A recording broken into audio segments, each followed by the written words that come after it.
Bonjour à toutes et à tous, aujourd'hui on se retrouve dans un nouveau tuto du bosquet pour parler silhouette d'arbre, donc c'est la partie 2 autour des feuilles.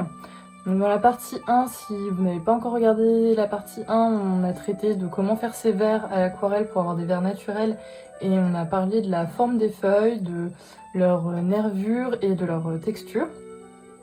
Et aujourd'hui, dans cette deuxième partie, on va plutôt parler de comment gérer les feuilles sur des silhouettes d'arbres et je vous ferai une partie 3 où on fera un seul arbre beaucoup plus détaillé où on mettra ensemble ce que je vous ai déjà proposé sur l'écorce et les troncs et là ce qu'on fait sur les feuilles pour pouvoir avoir un arbre qui soit esthétique sans forcément tomber dans l'hyper-réalisme et en gardant le côté très léger de l'aquarelle. Bon, en tout cas, pour aujourd'hui, on va avoir besoin de plusieurs verres et de brins pour pouvoir faire nos silhouettes. Et on va commencer par réfléchir dans notre espace feuille à la position des feuilles et celle du tronc. Donc je vous conseille de préparer vos couleurs à l'avance quand vous devez peindre ce sujet et on viendra les nuancer au fur et à mesure. Préparez assez de jus en quantité parce que si vous n'avez plus ce qu'il faut comme vert, c'est pas forcément simple de le retrouver si vous faites des mélanges rapidement. Donc n'hésitez pas à préparer des jus en quantité qui vous semble peut-être même trop grande. Ça sera pas perdu, vous pourrez les réutiliser dans d'autres peintures quitte à les modifier un petit peu. Mais au moins vous ne serez pas embêté au cours de la peinture sur le côté gestion des mélanges pendant que le reste sèche. Donc je vais humidifier mes verts, mes gris noirs et puis mes bruns. Et je vais venir préparer quelques verres que j'aime bien utiliser dans mes feuillages.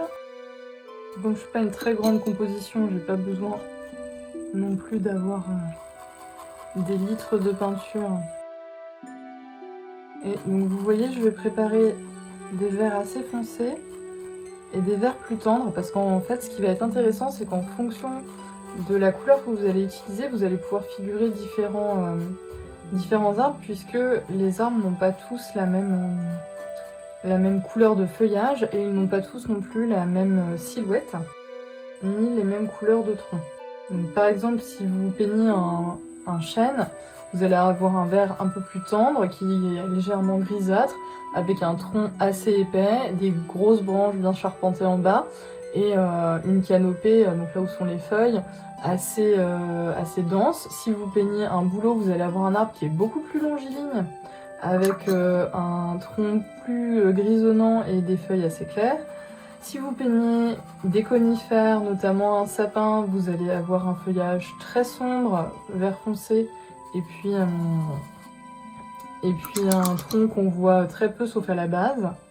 Donc voilà, vraiment, faut pas hésiter à varier les silhouettes, les couleurs de vos feuilles et de vos troncs pour qu'on puisse bien repérer votre type d'arbre. Donc ça, c'est une première chose. Donc, si vous n'avez pas l'habitude d'en peindre, vous pouvez regarder des photos en tapant le nom de l'essence d'arbre que vous souhaitez peindre ou aller faire une balade pour repérer un peu les formes. Est-ce que mon arbre est plutôt allongé? Est-ce qu'il est plutôt petit et très large au niveau de son tronc? Est-ce qu'il y a beaucoup de feuillage ou est-ce que c'est plutôt disparate? Est-ce que les feuilles sont sombres, claires?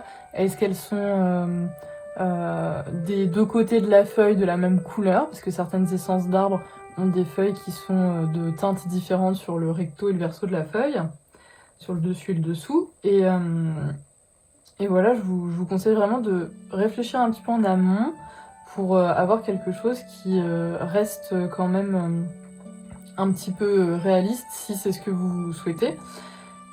Et après, vous pouvez vous amuser à inventer des arbres qui n'existent pas aussi, hein, il n'y a pas de règles.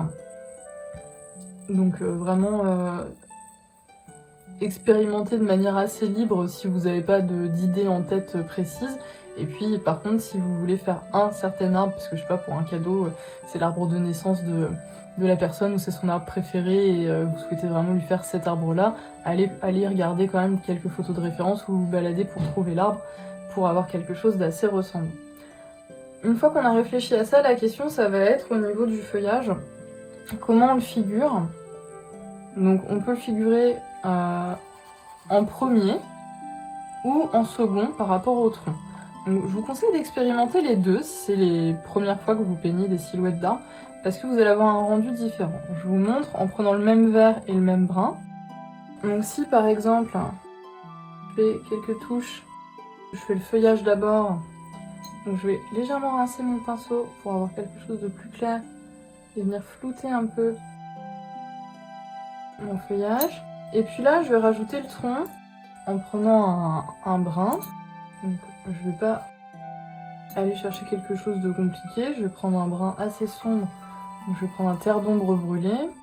Je vais prendre un pinceau plus fin si je suis pas à l'aise avec la mine de mon pinceau, donc par exemple comme ceci. Et je vais venir attacher mon tronc à mon feuillage. Généralement, moi je termine en évasant un petit peu. Et pour rendre mon arbre un peu plus réaliste, je vais lui faire au moins une branche qui part du tronc pour montrer que cet arbre est en 3 dimensions.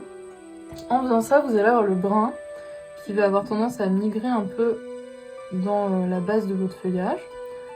Donc ça a un côté un peu léger, un peu aérien, qui peut être très sympa.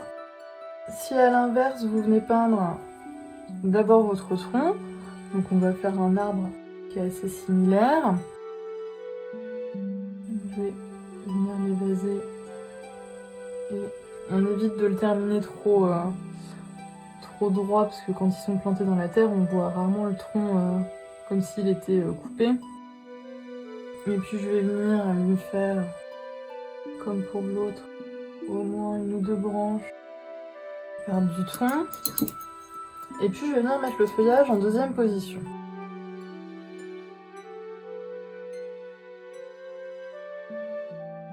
Et je vais vous rapprocher de l'objectif ce que j'ai fait pour que vous voyez bien la différence. Donc là on a les deux mêmes teintes. Là on a fait d'abord le feuillage puis le tronc et on a un peu de brun qui va migrer tranquillement vers les feuillages, qui va faire comme une ombre en dessous et qui va suggérer que les branches éventuellement se dédoublent encore. Ici, on a d'abord fait le tronc, ensuite le feuillage, sans laisser sécher à la suite.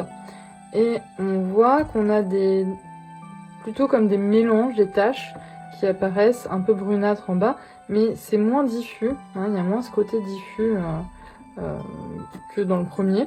Donc après, à vous de voir ce que vous préférez. Moi, j'avoue que je préfère la première façon. Je préfère faire d'abord mon feuillage. Et une fois que j'ai mon feuillage, faire mon tronc, parce que ça me permet d'être plus libre dans le placement de mes feuillages.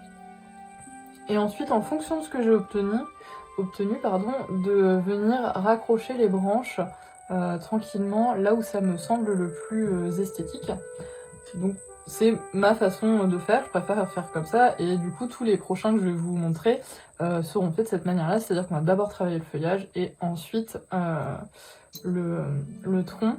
Donc là, je suis pas venue flouter celui-ci. En fait, le fait de venir flouter avec une couleur plus claire, ça permet de montrer qu'il y a des nuances dans le feuillage, puisque quand vous regardez un arbre, ou si vous prenez une photo d'arbre, en fonction de la lumière, certaines parties du feuillage vont être plus sombres et plus claires. Et c'est ce qu'on va regarder un petit peu maintenant, c'est comment on joue avec la lumière sur nos arbres. Donc si je continue sur un arbre un peu avec une canopée haute et un tronc assez longiligne et nu, je vais venir refaire quelque chose de moins touffu vers le haut et d'un peu plus vers le bas, un peu comme dans un triangle. Et j'aime bien moi rajouter un côté de l'arbre, alors à droite ou à gauche après, où il y a comme si une branche supplémentaire venait rajouter une touffe de feuillage. Et là, je vais choisir d'où vient ma lumière.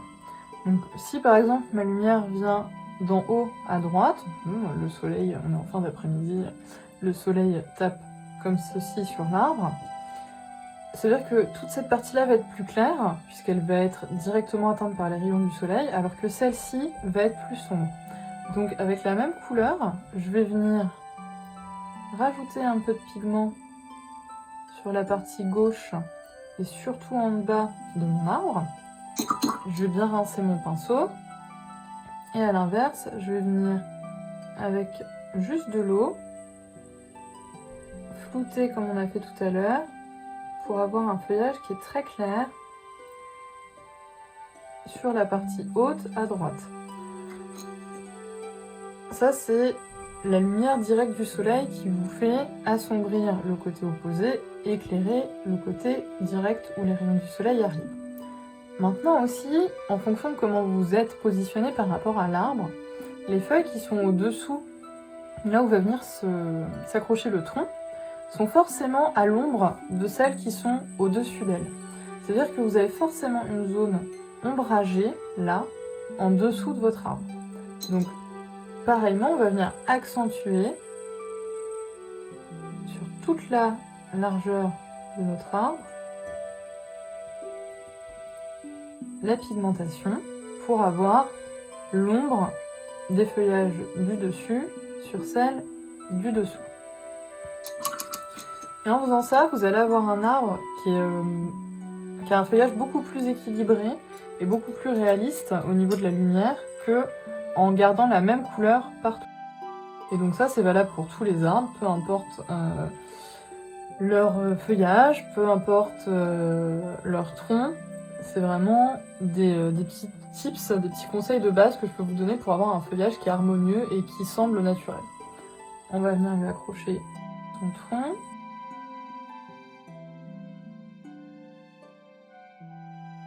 Et pour le tronc, on va avoir le même raisonnement. Si j'ai mon soleil qui arrive comme ça, j'ai forcément cette partie-là du tronc qui est plus éclairée que celle-ci. Donc je vais venir assombrir en augmentant la pigmentation, pendant que c'est encore humide, le côté gauche de mon tronc.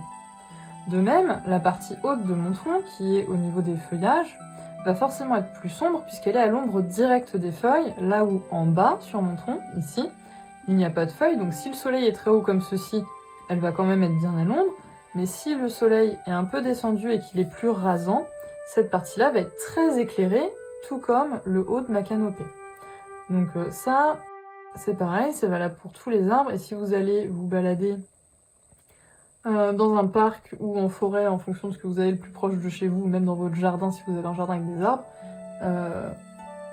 n'hésitez pas à tourner autour des arbres, à regarder ou prendre une photo du même arbre dans la même position, mais à des heures différentes de la journée.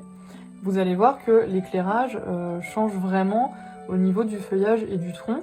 Donc, si vous voulez juste faire des petites silhouettes pour vous amuser et que vous n'avez pas de pression du tout sur à quel point votre arbre doit être réaliste, pensez juste à un soleil imaginaire et puis faites en fonction de l'angle que vous avez décidé. Mais essayez de le faire quand même, d'avoir cette réflexion-là, parce que ça rendra forcément votre composition plus lisible en fait à l'œil. L'avantage de continuer le travail sans que ça ait séché, c'est que vous allez avoir aussi les dégradés qui vont se faire tout seuls, là où quand on attend que ça sèche un petit peu en couche, ça se diffuse moins et ça fait des démarcations. Là ça avait un peu séché en bas, ça me plaît pas trop ce que j'ai, donc petit conseil, astuce supplémentaire, avec un pinceau légèrement humide, je vais venir réhumidifier cette zone là afin que les pigments puissent migrer tranquillement. Avec de l'eau claire bien sûr pour pas changer la couleur de mon tronc. Donc ça c'est vraiment la base quand vous allez vouloir faire des silhouettes d'arbres, c'est vous poser la question de où est ma lumière, quelle partie de mon feuillage et quelle partie de mon tronc sont les plus claires, les plus éclairées, et quelles parties au contraire sont les plus à l'ombre, en pensant à la fois aux rayons directs du soleil et aussi à l'ombre portée par cette canopée, par le feuillage. Ensuite, vous avez possibilité de figurer l'ombre de l'arbre elle-même, en fonction de ce que vous voulez faire, en fonction de vos compositions, vous allez peut-être avoir intérêt à montrer où est l'ombre de l'arbre. Alors pour faire l'ombre, il y a plusieurs possibilités que je vais vous montrer. notamment au niveau du choix de la couleur de l'ombre. Donc, je vais passer en dessous à un arbre que je vais voir un peu plus, comment dire, un peu plus éclaté au niveau de sa canopée et un peu plus large. Comme pour tout à l'heure, je vais avoir le même soleil tout le temps tout au long de la vidéo pour simplifier votre lecture de ce que je suis en train de faire. Donc là, j'ai assombri la partie gauche et ce qui est en bas de mon arbre. Je vais venir lui rajouter quand même un petit peu de feuilles. Je vais lui ajouter son tronc. Comme j'ai quelque chose d'un peu plus éclaté, je vais venir mettre plusieurs branches qui se rejoignent.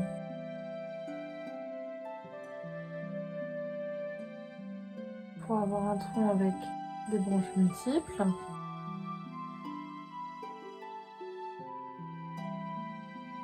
Comme pour les autres, j'évite de le finir trop droit et je l'évase un petit peu pour montrer que les racines rentrent dans la terre. Si vous avez trop de brins qui migrent dans votre feuillage à votre goût, vous rincez votre pinceau, vous le séchez bien et vous venez flouter un peu ce que vous avez. Ça évite qu'il y ait des démarcations trop fortes ou à des endroits où vous n'en vouliez pas. Vous pouvez même rajouter un petit peu une touche de vert, puisque comme c'est là où il y a le plus d'ombre, vous pouvez foncer sans trop de soucis, sans déséquilibrer votre composition. Et une fois que vous avez fait ça, on va faire l'ombre. Donc le mieux c'est d'avoir un pinceau assez large quand même. Et si on a notre soleil qui arrive comme ceci, l'ombre va forcément être derrière l'arbre, d'accord, par ici, sur la feuille. Et donc on peut intuitivement penser qu'on va utiliser un gris ou un noir, mais en faisant ça, on va avoir quelque chose de très décalé par rapport à notre arbre. Donc moi, ce que j'aime bien faire, c'est prendre le vert du feuillage et le mélanger à un petit peu de brun du tronc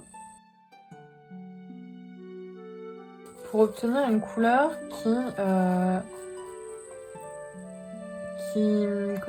comment vous exprimer ça?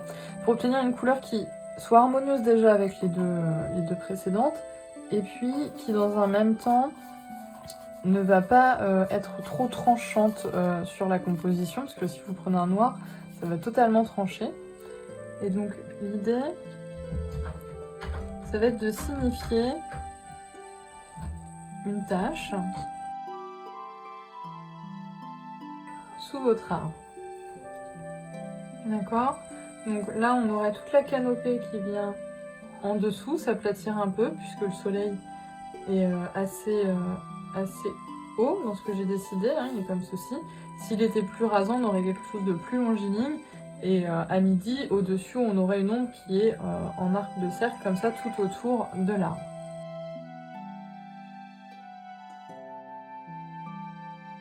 Donc, je vais vous en faire d'autres avec d'autres placements d'ombre.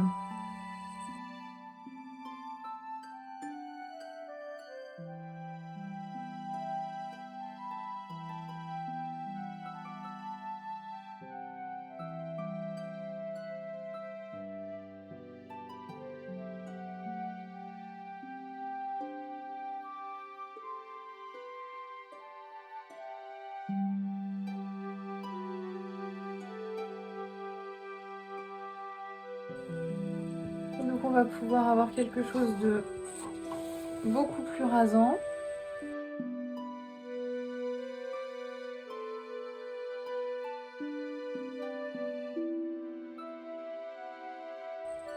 D'assez concentrique, et quand vous avez quelque chose d'assez concentrique, n'hésitez pas à garder des blancs, puisque la canopée de votre arbre ne filtre pas à 100%, moins qu'il soit très très feuillu le soleil.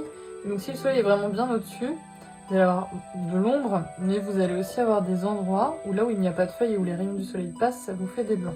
Donc pensez à laisser quelques blancs.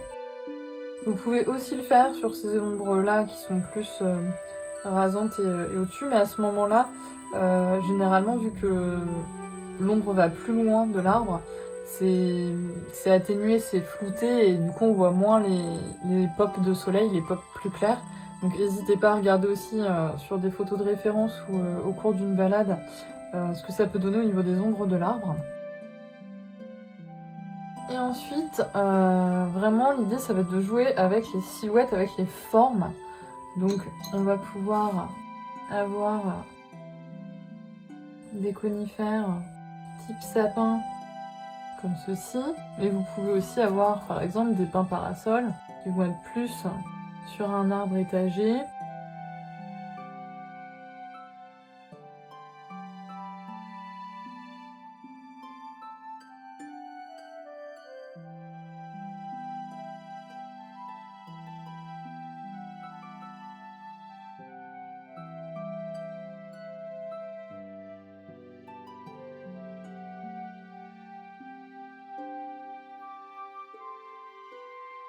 Donc quand vous avez fait vos silhouettes sur ce type de conifères, vous allez aussi avoir ce côté où on va pouvoir venir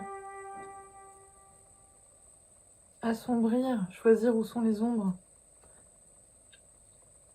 Mais cette fois-ci, je vous conseille de le faire plutôt par petites touches. Parce que ce sont des arbres qui ont des épines. Et donc au niveau de la texture de leur feuillage, il y a ce côté assez en mouvement, assez piquant. Et donc j'aime bien moi leur rajouter un peu de texture en même temps que de leur ajouter les ombres et la lumière. Alors après c'est ma façon de faire, hein. C'est pas forcément celle qui vous conviendra pour les conifères, mais c'est celle que moi j'aime bien montrer. Et pareillement pour les ombres sur les arbres qui sont étagés, donc type les pins parasols, mais il y en a d'autres, hein. Ils vont tous avoir, chaque étage, chaque petit nuage va avoir sa propre zone d'ombre en bas de son feuillage, mais aussi les ombres portées par les copines du dessus, sauf celle qui est à la cime et qui n'a pas de voisine au-dessus, qui aura seulement son ombre basse à gérer. Ça va un peu sécher, donc comme pour tout à l'heure, ce que je vous avais montré, je remets un petit peu d'eau, permettre aux pigments de fuser les uns avec les autres. Et il faut quand même que vous gardiez à l'esprit que le soleil arrive par ici et que donc on va avoir des petites choses un peu plus claires, un peu floutées de ce côté-là de l'arbre. Donc je frotte un peu pour éviter les démarcations parce que le verre que j'ai utilisé là est assez sec et il a tendance à me démarquer assez vite. Et on n'oublie pas de travailler les ombres sur le tronc.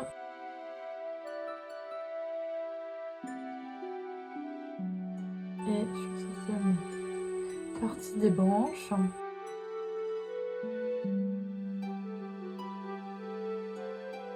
Donc là, les silhouettes, elles sont très aérées.